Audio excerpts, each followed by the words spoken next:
Esse homem é pancada. Boa noite, pastor. Tudo bem? Graças a Deus. Boa noite, Nicolas. Paz do Senhor Jesus. Como está? Tudo bem? Amém. Tudo bem, graças a Deus. Pastor, eu tenho que confessar algo para o senhor. Esses dias eu estava vendo um TikTok e aí eu vi um TikTok seu mais novo. Não vou falar, né, eu acho que está com como é que fala? O suporte aí está dando um certo eco. Se conseguir mexer um pouquinho o celular, acho que vai melhorar. Calma, acho que agora eu acho que vai melhorar. Não, acho que ainda tá. Tá, eu Melhorou. volto. Acho que deu. Deu. Melhorou. E aí não vou falar mais baixinho, porque a gente é baixinho, né? Mais novo, o senhor estava mais novo. E estava ministrando ali, eu falei, cara, quando eu fizer uma live com o pastor, eu quero perguntar para ele, assim, um pouco de como foi, né, o encontro com Jesus, se ele nasceu numa igreja cristã, né, num lar cristão, porque realmente me tocou, porque eu falei, caramba, bicho, ele novinho, ele não sei quantos anos você tinha, não sei se era 12, 13 anos, mas eu falei, rapaz, o homem já, eita, o pastor saiu. Ixi, pastor, volta aí, pastor. Ele deve ter clicado sem querer. Deixa eu colocar de novo aqui, peraí. Eliseu, deixa eu chamar ele aqui. Pastor falou, quer saber? Voltou? Aí, voltou. E o áudio, como é que tá aí agora? O áudio, Pra mim tá ok. deixa eu ver, pra mim, 1, 2, 3, som. Acho que tá dando. Não, acho que tá bom agora. É porque tem hora que fica dando tipo uma. Como é que fala? Tipo um eco pra mim. Mas agora eu acho que ficou de boa. Enfim, e aí, pastor, aproveitar antes do senhor, obviamente, da administração, de contar um pouco da sua história. Eu acho que testemunhos, né, enriquecem a nossa vida. E para quem está entrando em agora não sabe o que está acontecendo, a gente está no 13º dia, né, de oração e jejum pelo nosso país. Não por um político, não por um partido, mas por todos que compõem o nosso país. Ou seja, também estamos orando por políticos, também estamos orando, né, por pessoas que estão em posições de autoridade, mas cada um aqui tem contribuído, assim como um corpo, né, com uma função. Tem gente que já orou aqui, né, por cura, tem gente que orou por libertação, tem gente que orou por misericórdia, né, tem pessoas que oraram por justiça. Então, nós estamos nessa toada, é nesse espírito que nós estamos chamando aqui pessoas para poder orar, poder falar um pouco de oração, para que a gente consiga, né, colocar as pessoas em oração durante 21 dias aqui no nosso país. Então, pastorzão, fique à vontade aí. Eu nasci num lar evangélico. Meus pais me instruíram no caminho do Senhor desde a infância. Meu pai Amém. costumava, antes de dormir, lá na cidade de Ilhéus, Bahia, antes de dormir, meu pai gritava da cama dele, Salmo 23, e nós, eu e meus 5 irmãos, deveríamos falar o Salmo 23. E ele perguntava um outro capítulo de um outro livro da Bíblia e a gente falava. Assim eu fui me apaixonando pelas escrituras, pelas histórias da Bíblia Sagrada. Com 5 anos de idade, no dia do meu aniversário, meus pais não tinham como me dar um presente, e eles assumiram isso e pediram que eu fosse orar na igreja, na reunião da escola dominical. E lá eu pedi um presente para Jesus, eu pedi para ser batizado no Espírito Santo. E lá, Amém. naquela manhã, eu fui batizado. E, Amém. milagrosamente, o pastor já tinha mandado me pegar no colo para orar por mim. E depois que ele orou, eu fui cheio do Espírito Santo, comecei a falar em outras línguas. Ele me deu o microfone e profetizou sobre a minha vida que ali Deus estava levantando um novo pregador para o Brasil. Amém. Milagrosamente, eu comecei a falar os versículos que meu pai me ensinava. A partir dali, eu comecei a ficar conhecido como pregador mirim. Com 7 anos de idade, eu comecei a cumprir agendas em congressos de crianças na cidade de Ilhéus. E minhas primeiras agendas foram em círculos de oração. Irmãs que se reuniam pela manhã em muitas igrejas. E assim eu fui me desenvolvendo, cercado de oração. Com 12 anos de idade, eu saí da cidade de Ilhéus, vim morar em Brasília. Um casal me hospedou, irmão Erasmo e irmã Glória. Eu orei, eles oraram. Minha mãe me permitiu morar com eles até os 15 anos. Eu morei lá. Depois mudei para outro setor em Brasília. O Ministério da Pregação foi desenvolvendo. Com 20 anos eu casei. Estou aqui em Goiânia hoje. co-pastor na Assembleia de Deus, Campo Central, casado, pai de 2 filhos e fazendo a obra de Jesus. Amém. Glória a Deus, pastor. A gente sempre pede aqui, né? Não pede, né? Mas as pessoas que entram aqui têm dado uma palavra a respeito, né, da oração. Depois, logo em seguida, né, a gente tem encaminhado para a gente orar, né, pela nossa nação. Então, é que você fique à vontade para poder fazer uma das duas coisas. Se já quiser já jogar para oração, por mim está tudo bem. Mas também, se não quiser dar uma palavra também, pode ficar à vontade. Esse momento aqui, a gente está fazendo um momento assim. Muitas pessoas têm mandado comentários, né? Principalmente aqui na live, depois que acaba a live, assim, nossa, eu nunca orei por tantos dias. Nossa, eu nunca soube como orar. Ou eu estava desesperançoso, estou esperançoso. Eu não tinha um relacionamento com Cristo como deveria, estou aprendendo a como ter. Então, graças a Deus, não tem sido somente um momento de orar e mandar as pessoas embora, mas tem tido uma continuidade, né? As pessoas têm sentido uma eficácia nisso no dia a dia, porque hoje está tão corrido, né? Por mais que, se eu não me engano, foi John Piper, né, que disse isso, falou, olha, Twitter, Facebook, Instagram, está aí para poder provar, né, no fim dos tempos, que você não orou por falta de tempo. Então, esse momento aqui, talvez, para várias pessoas, tenha sido um refúgio de um dia a dia tão corrido, poder chegar aqui e ouvir uma palavra diferente, né, que o mundo tem jogado, né, durante as 24 horas ali do dia. Então, fique à vontade, o que o Senhor coordenar, direcionar, estaremos aqui fazendo também. Amém. Ah, Filipenses, capítulo 4, mesmo em cadeias, Paulo, o preso, vai falar a um povo livre como eles poderiam vencer as ansiedades da vida. Existem pessoas com vários tipos de ansiedade. A gente percebe ansiedades ministeriais, sentimentais, familiares, materiais e assim sucessivamente. Paulo, no capítulo 4, ele deixa transparecer um de seus métodos para que as suas preocupações humanas, os seus anseios humanos, a sua dificuldade pessoal por amor ao Evangelho fosse superada. No capítulo 4, ele inicia: portanto, meus amados irmãos, permaneçam firmes no Senhor. Amo vocês e anseio vê-los, pois vocês são minha alegria e minha coroa de recompensa. Ele está preso, limitado, ambiente estreito, fétido.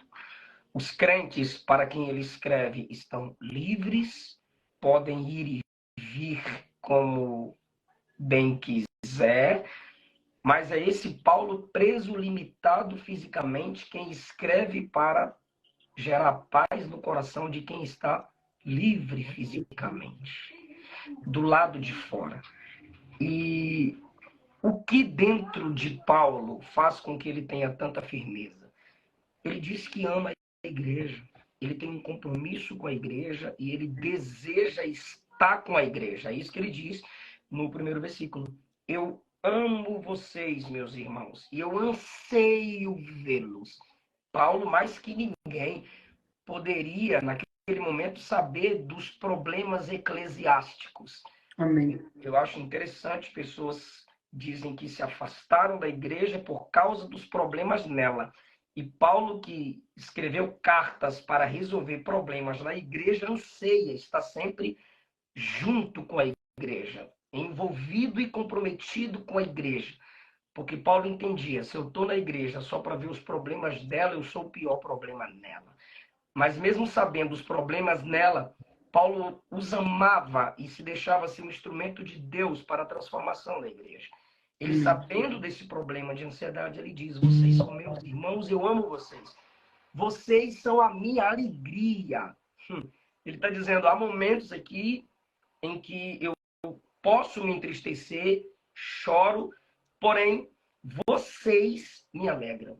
Eu saber que a igreja está se desenvolvendo, caminhando, lutando, isso é a minha alegria. Paulo se alegra na existência da igreja.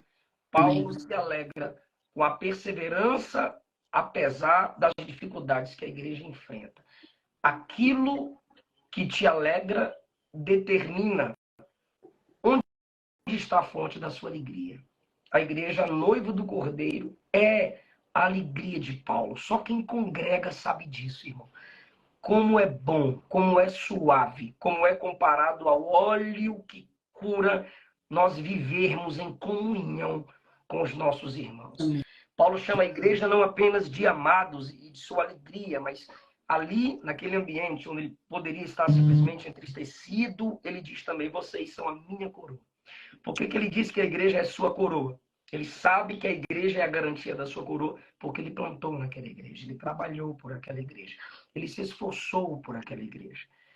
Esse é um método paulino de se vencer a ansiedade. Você ser um instrumento de bênção na vida das pessoas. Ele só pode dizer que a igreja é a garantia da sua coroa, porque ele trabalhou com ela, ele trabalha por ela e ele trabalha em comunhão com ela. Ele diz no versículo 4, alegrem-se sempre no Senhor. Ele está pedindo à igreja que se regozije. Paulo, o preso, repito, Paulo, o preso, no ambiente de muitas tristezas, ele está ordenando, isso aqui é uma ordem apostólica, Nicolas, alegrem-se sempre no Senhor. Faça de Deus a fonte perene e permanente da sua alegria. Se conecte com os homens e mulheres de Deus. Se conecte com as escrituras, palavra de Deus. Se conecte a Deus em oração. E esse Deus que é amor alegrará a sua vida. Ele é a fonte da nossa alegria. Na minha versão diz, repito, alegrem-se sempre. Aí alguém diz, mas Elias se abateu. Ana se entristeceu. Tanto Elias quanto Moisés pediram a morte. E a gente tem que respeitar o gênero literário da Bíblia. 1 Reis 19 narra a história de Elias. É uma história. 1 Samuel 1 narra a história da tristeza de Ana. É uma história. Aquilo ali está falando que nesse mundo quebrado, todos nós enfrentaremos tristezas, dificuldades e lutas. Mas não está te ordenando a viver lamentando. Não está te ordenando a orar pedindo morte como Elias. Não está te ordenando a orar pedindo morte como Moisés. As cartas paulinas são ordens divinas a nós. E a ordem está aqui. Se alegre sempre. Cuidado com a música que você escuta, cuidado com o livro que você lê, cuidado com o tipo de gente que te aconselha, cuidado com quem anda contigo. Porque existem pessoas que são bloqueios de alegrias em nossa alma. Alegrem-se sempre no Senhor. Ele diz ainda no versículo de número 5, lembrem-se, perto está o Senhor. Lembrem-se, o Senhor vem em breve. 48 mil pessoas nos assistindo e eu vos digo, as tristezas que enfrentamos é a prova de que a nossa cidadania não é aqui. Como Paulo escreveu aos Filipenses no capítulo 3, a partir do versículo 20, nós aguardamos a cidade que desce dos céus, na companhia de nosso Senhor e Salvador Jesus Cristo. Se esse mundo é sua alegria, se esse mundo é sua paz, se esse mundo, se nele estão todas as suas riquezas, o inferno não será simplesmente juízo, mas também recompensa pela justiça divina por aqueles que se encheram tanto das alegrias dessa terra que Deus os entregou aos seus prazeres. Agora, quando cada vez a gente se abate com as tristezas da terra, o céu é a nossa maior alegria. Então, Paulo consola a igreja dizendo, perto está o Senhor. Eu vejo por trás dessas palavras de Paulo, depois que ele ordena que a igreja se alegre e diz, perto está o Senhor, ele diz, se eu estou dando essa ordem apostólica de vocês se alegrarem e vocês continuarem enfrentando as tristezas na vida, não desistam de Jesus. Porque a tristeza com Jesus é melhor do que a alegria lá do mundo. A alegria lá do mundo é passageira. E quando Jesus vier, ela vai se transformar em tristeza eterna. Amém. A tristeza na igreja é passageira. E aquele Senhor que está perto de voltar, quando ele vier, as tristezas se transformarão em alegria eterna. Então ele consola a igreja dessa maneira. Perto está o Senhor. Eu gosto de ler Paulo, Nicolas, consolando a igreja. Eu amo isso em Paulo Brasil.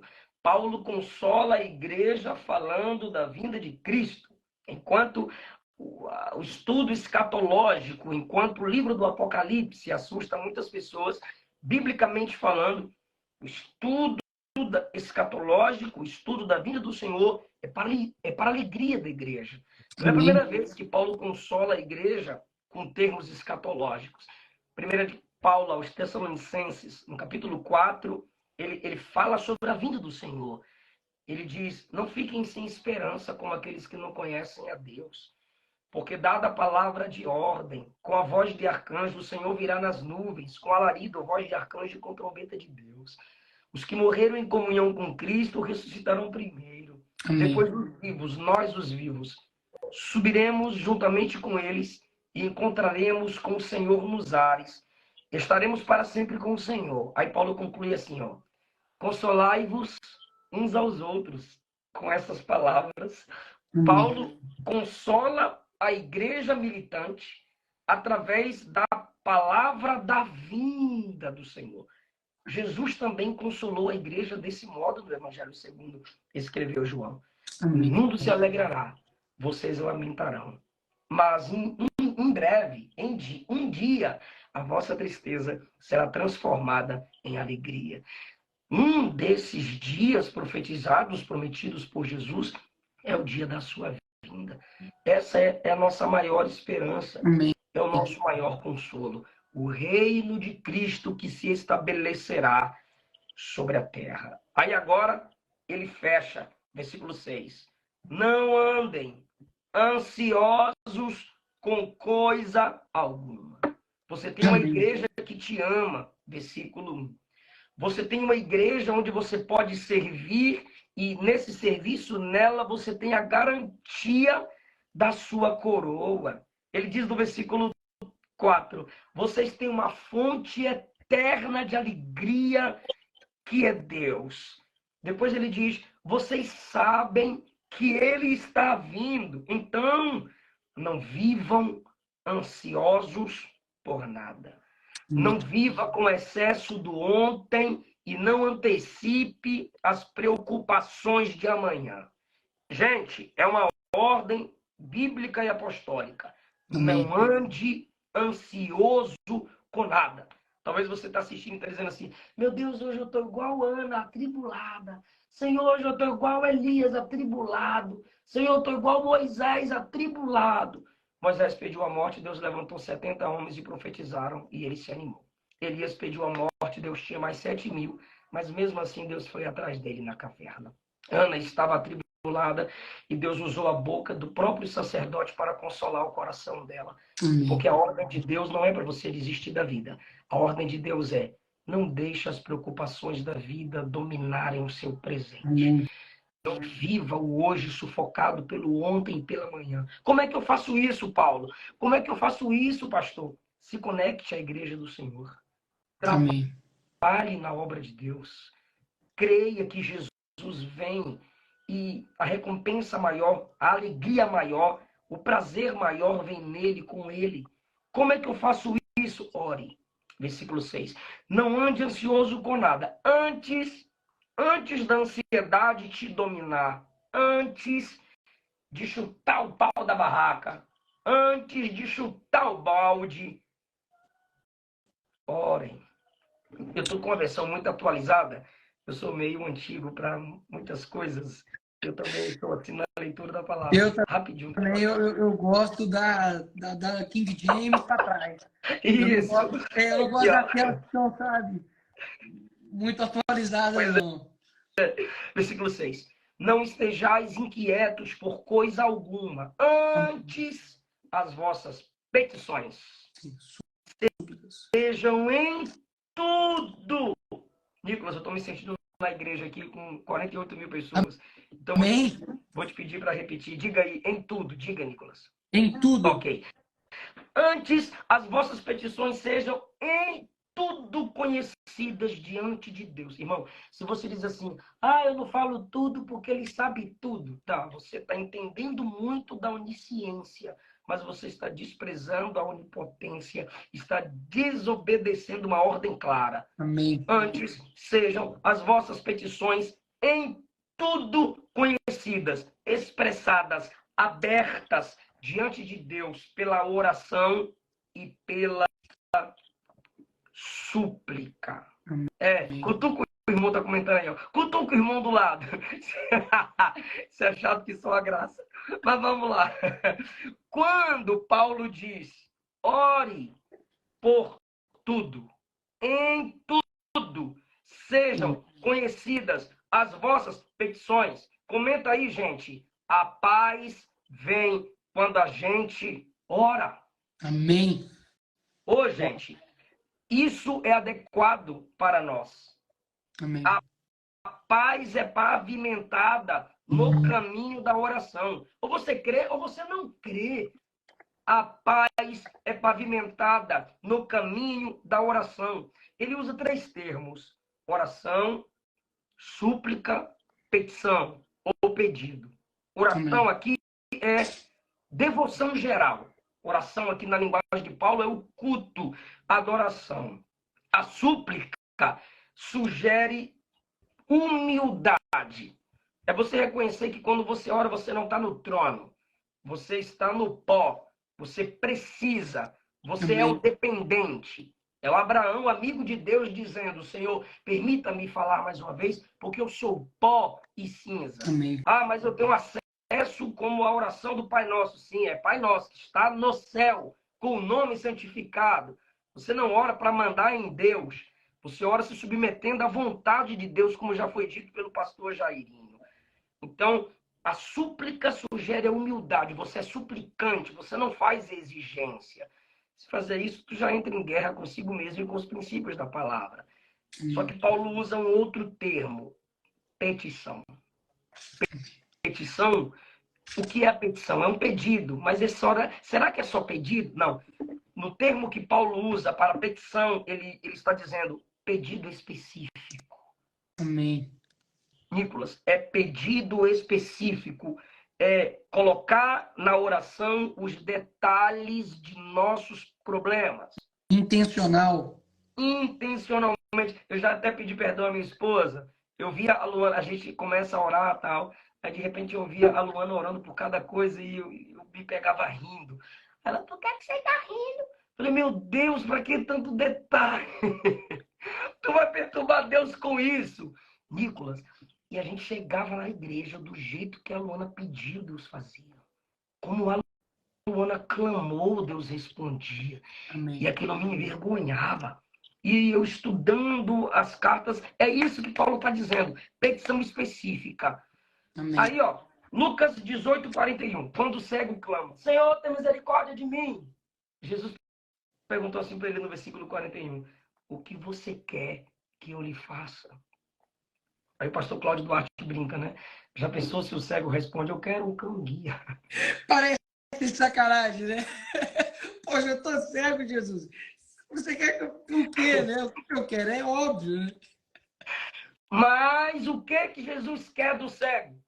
Pedir misericórdia não é oração específica. Amém. Porque todo mundo aqui na multidão precisa da minha misericórdia, filho de Timeu. Pedir bênçãos. Todo mundo aqui, Senhor, me abençoe. Rapaz, teu filho já é uma bênção, tu já está abençoado. Próximo. Irmão. Então, o que você quer que eu lhe faça? Porque é o seguinte, se ele fala, eu quero ver, ele está confessando para a multidão que ele não pode mais pedir esmolas. Depois de curado, ele vai ter que trabalhar para se sustentar. Então, seja específico, porque a minha resposta também responsabiliza.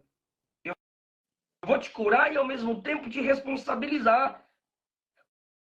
Quando o vinho acabou em João 2:3, Maria não chegou diante de Jesus, ajude-nos. Não, ela foi específica. Não tem mais vinho. Ó Senhor, aconteceu um problema, meu Deus, tadinha da família, que vergonha, meu Deus, misericórdia, pensa uma luta. Porra, agora vai ser mais uma, porra. Não, ela chega e diz assim, não tem mais vinho. Ela foi específica. Jesus no Getsemane, Pai, afasta de mim este cálice específico. Lucas 11:5, na parábola do amigo que pede pão. Olha o amigo pedindo, fazendo um pedido específico. Amigo, empreste-me 3 pães. O cabra foi específico. Sim. Agora, por que Paulo nos está mandando ser específicos? Primeiro, a oração específica é uma oração séria. Amém. Um exemplo, se eu falar assim para você, eu vou passar na sua casa um dia desse. Falou. Mas se eu falar assim para você, tal hora, em tal dia, eu estarei na sua casa.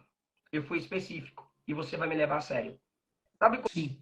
quando você ora e diz, e que Deus abençoe Deus e perdoe os pecados de Jesus, amém? Jesus abençoe o Senhor.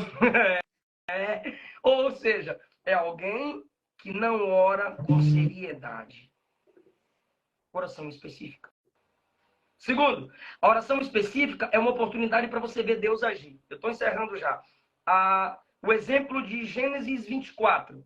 O servo de Abraão indo trazer uma esposa para Isaac.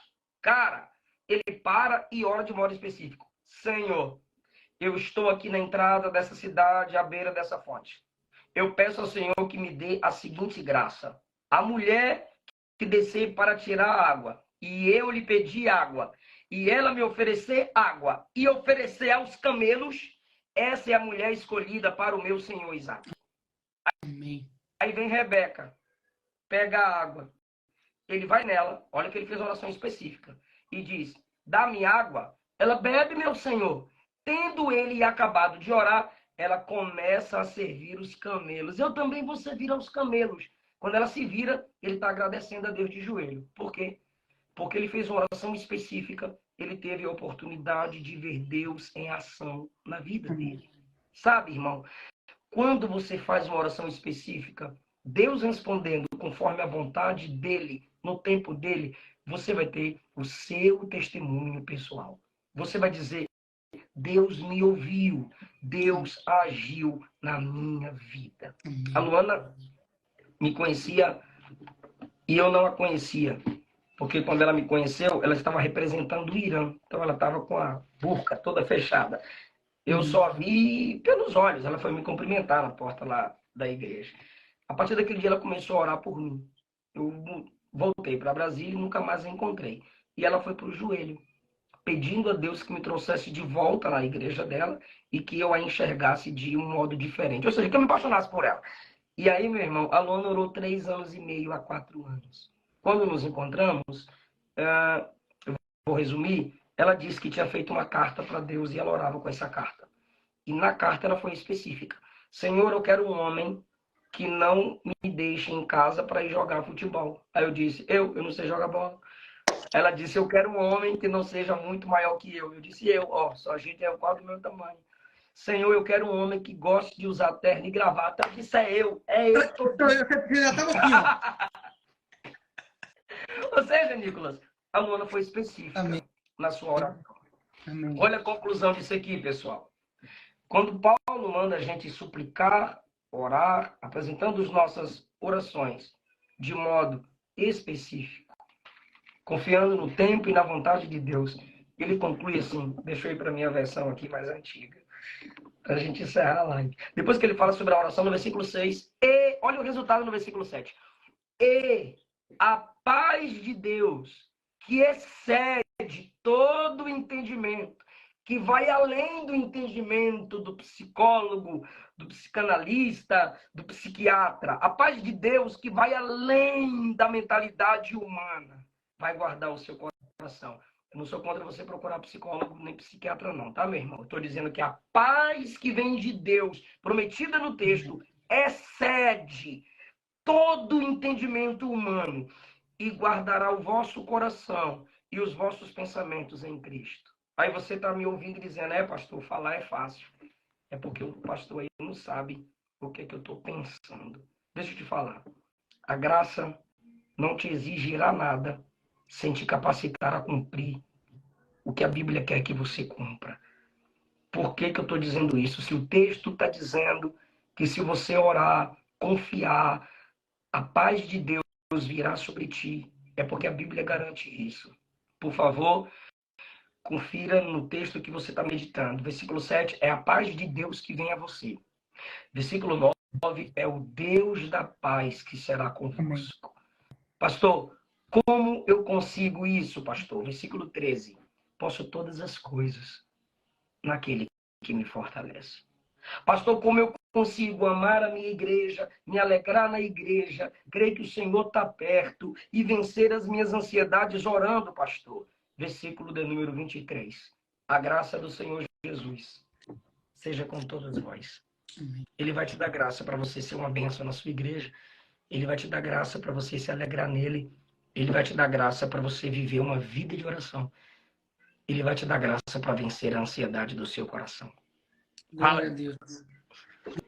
Glória a Deus. Gente, quem não está aqui, né? A gente tem um estádio lotado aqui, ó, e quem não está aqui realmente perdeu uma palavra. Ó, Eu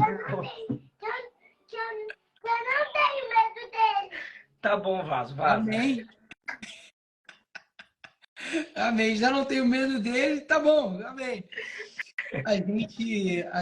Quem não está aqui realmente perdeu. Graças a Deus, isso aqui vai ficar gravado, né? A gente disponibiliza depois. Mas quando você estava dizendo aí a respeito da questão da oração, eu aprendi muito, né, com o livro A Quarta Dimensão, onde eu pude, não sei se você já leu A Quarta Dimensão, né, que é do Pin Yong-Shu, acho que é o nome dele, é esse mesmo. Pin Yong-Shu, isso, né, que é o sul-coreano, é a maior igreja, né, do mundo é lá. E a Quarta Dimensão ela fala exatamente isso, da história de um homem, né, dele, onde ele pede 3 coisas específicas para Deus, que é uma escrivaninha, uma bicicleta e uma outra coisa que eu esqueci. E ele pedia para Deus, assim, Deus, eu quero uma escrivaninha, não sei o que, não sei o que. E Deus fez exatamente essa pergunta para ele, olha, tem várias bicicletas, tem várias escrivaninhas, qual exatamente você quer? E, cara, é tão incrível o testemunho dele que ele começa a orar específico. Eu quero uma bicicleta dessa cor, eu quero uma escrivaninha dessa cor, dessa forma. E ele recebe isso assim de formas inusitadas. Então, assim, eu acredito que isso foi muito importante que você disse com relação a você ser intencional, porque quando você pede algo específico, não pede algo específico, uma bênção, qualquer bênção serve. Então fica aquela coisa assim, você chega numa loja e fala, olha, eu quero uma blusa. Qualquer blusa que trouxer para você, você vai vestir.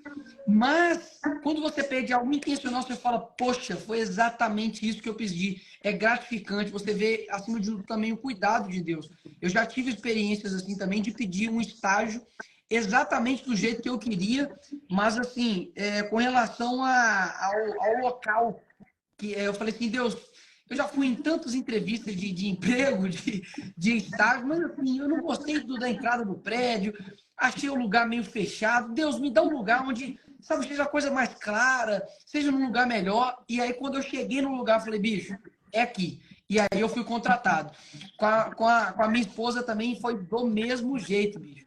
Eu pensei, falei, cara, eu quero isso, isso e isso, entendeu?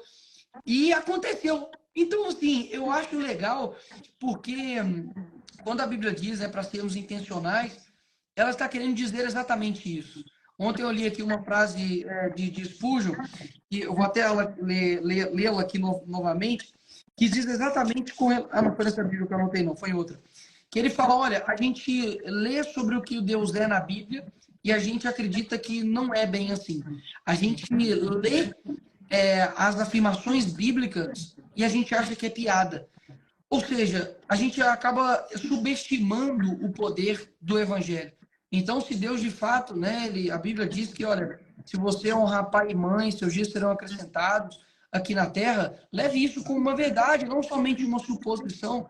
É real isso. E é muito, muito melhor, né, do que você contar um milagre a você viver um. Eu não posso contar aqui exatamente o milagre que eu vivi, vai ter um momento certo para eu poder contar isso, mas foi extraordinário, foi exatamente da forma como eu pedi. Então, inclusive, quando eu estava em Dubai, olha que loucura. Eu estava no shopping, no maior shopping do mundo, eu fui lá só para ver mesmo, porque não consegui comprar nada. Tava andando de boa, do nada eu escuto assim, Nicolas. Eu olhei assim, eu falei, não, tá de sacanagem, né? Aqui em Dubai, aqui, Nicolas. Aí eu parei assim, olhei para trás, tava eu e o Sérgio, amigo meu. Eu olhei assim, o cara me parou e falou assim, caramba, bicho. Eu tava para ir embora, mas o Espírito Santo falou para não ir embora. Eu não tava entendendo por quê, tô aqui no shopping. Quando você apareceu, eu entendi. E esse cara me entregou uma palavra surreal, foi entregando, entregando, entregando. Ele falou: olha, durante os próximos 5 anos, vão ter pessoas que vão honrar a tua vida financeiramente. Você não vai ter nenhum tipo de prejuízo. Você não vai passar por problemas financeiros. Vão ter pessoas que vão honrar a sua vida financeiramente. Não se preocupe com a sua vida financeira, porque Deus vai te honrar.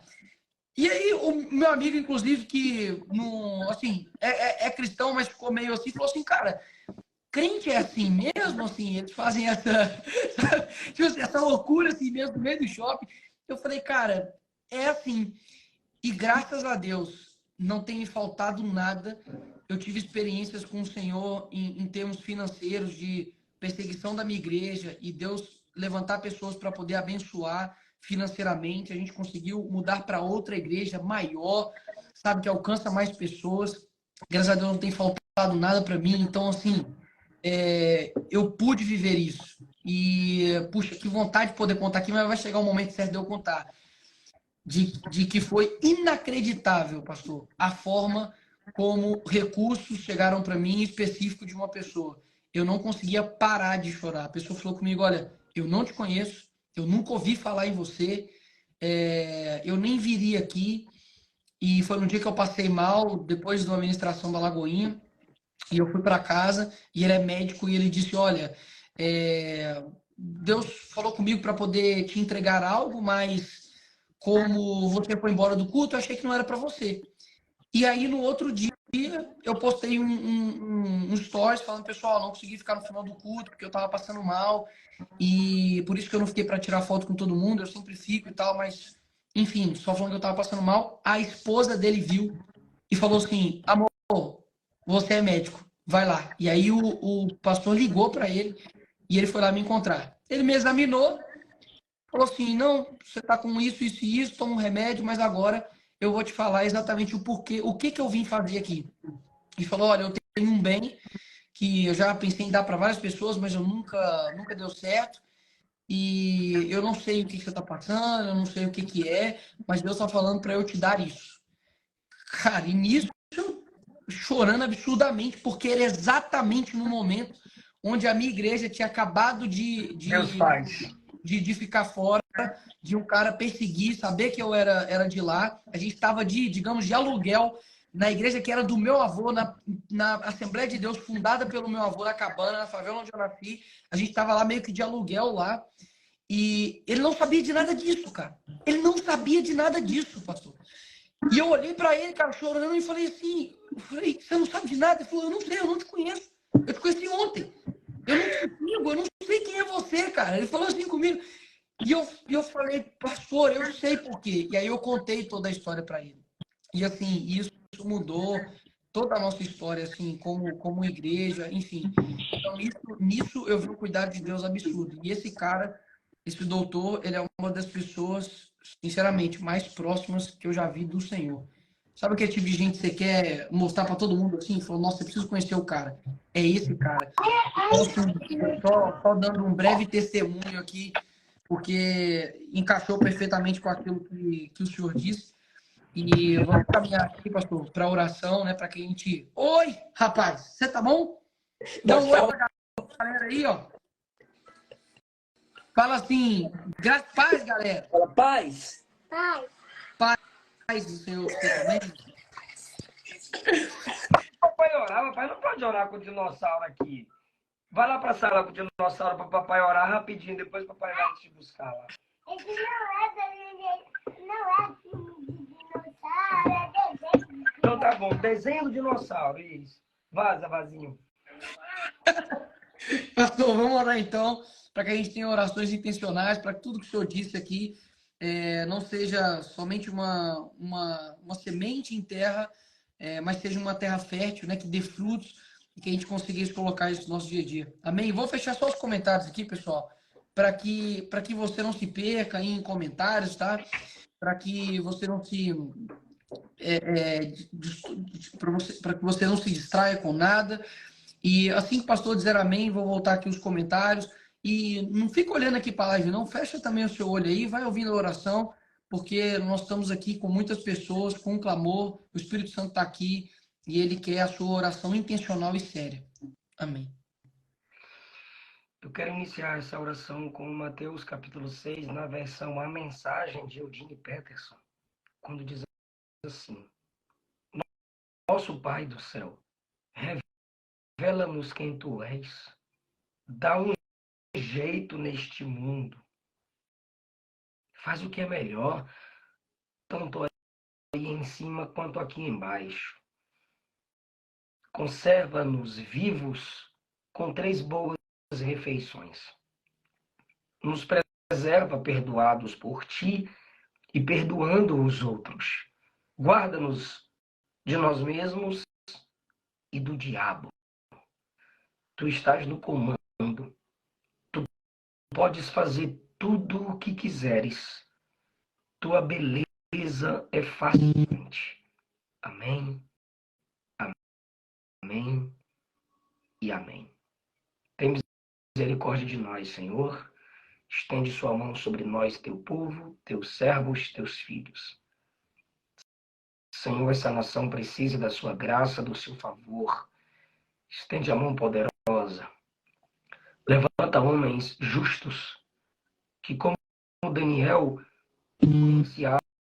influenciem a política com palavra de sabedoria. Homens como João Batista, que denunciava até publicamente os males do governo de seu tempo. Homens como Paulo, que diante do líder pregou a ele o arrependimento, o domínio próprio, o juízo vindouro, ao ponto daquele líder tremer, ficar com medo. Dá graça a Nicolas e a outros. Investe-os de coragem, autoridade, levanta-os na força do teu poder, na dependência do teu espírito, que não abram mão da verdade do evangelho, independente da posição em que o Senhor os colocou. Nós te pedimos e te agradecemos, porque a sua graça nos alcançará. O Senhor destronará os homens maus, os perversos. O Senhor exige amor da igreja em Éfeso, mas elogia o ódio que ela tinha por um sistema que quebrava os princípios de Deus, a doutrina dos nicolaítas. O mesmo Cristo que exigiu amor, também elogiou o ódio, a atitude certa diante das coisas erradas. Levanta, Deus, pessoas que odeiem o que o Senhor odeia e que amem o que o Senhor ama. Em nome de Jesus. Amém. Amém. Amém. Glória a Deus, pastor. Muito obrigado aí por esse momento. Te agradeço. Essa é minha digníssima. Oi! Olá, tudo bem? Boa noite, a paz do Senhor. Deus abençoe.